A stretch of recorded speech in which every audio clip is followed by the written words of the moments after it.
अगर आप भी चाहते हैं कि आपन म्यूजिक के वीडियो सबसे पहले आप तक पहुंचे, तो लाल बटन को दबाकर चैनल को सब्सक्राइब जरूर कर ले और साथ में बेल आइकन को दबाना ना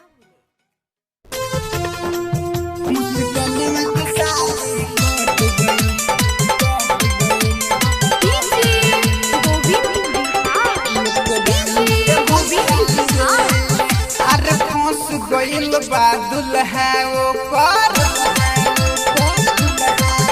एहो फंस गइल बा दुल्हा ओकर विदेश में गइला से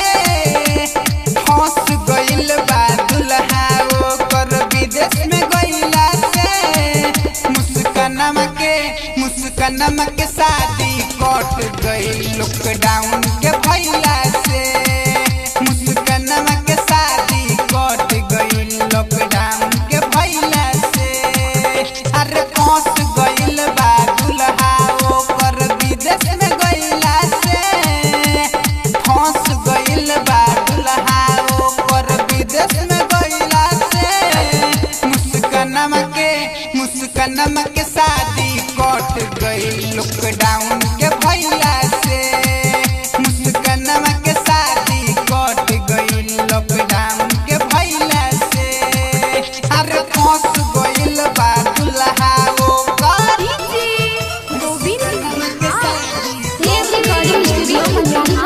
मुस्कानमा के शादी कट गइल अरे हरदम उदास रहेले चमके न चेहरा के पानी दिन पर दिन बढ़ल जाता देखो एकर जवानी अरे हरदम उदास रहेले चमके न चेहरा के पानी दिन पर दिन बढ़ल जाता एकर चढ़ल जवानी देह एकर रोज सूखल जाता यहो देह एकर रोज सूखल जाता खाना न खइला से देह एकर रोज सूखल जाता खाना न खइला से मुस्कानमा के शादी कट गइल लॉकडाउन के भइला से मुस्कानमा के शादी कट गइल लॉकडाउन के भइला से अरे फंस गइल बा दुल्हा ओकर